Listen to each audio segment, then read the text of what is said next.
with that has come the partnership between racing and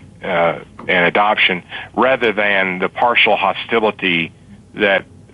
existed back when I started in 1994, because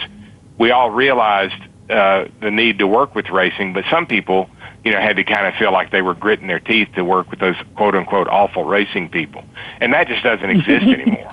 We've come full circle to where now I don't know of anybody that doesn't enjoy working with the racing people in the rehoming effort, and we're kind of kissing up to them now because we need their dogs that they're ready to retire and rehome.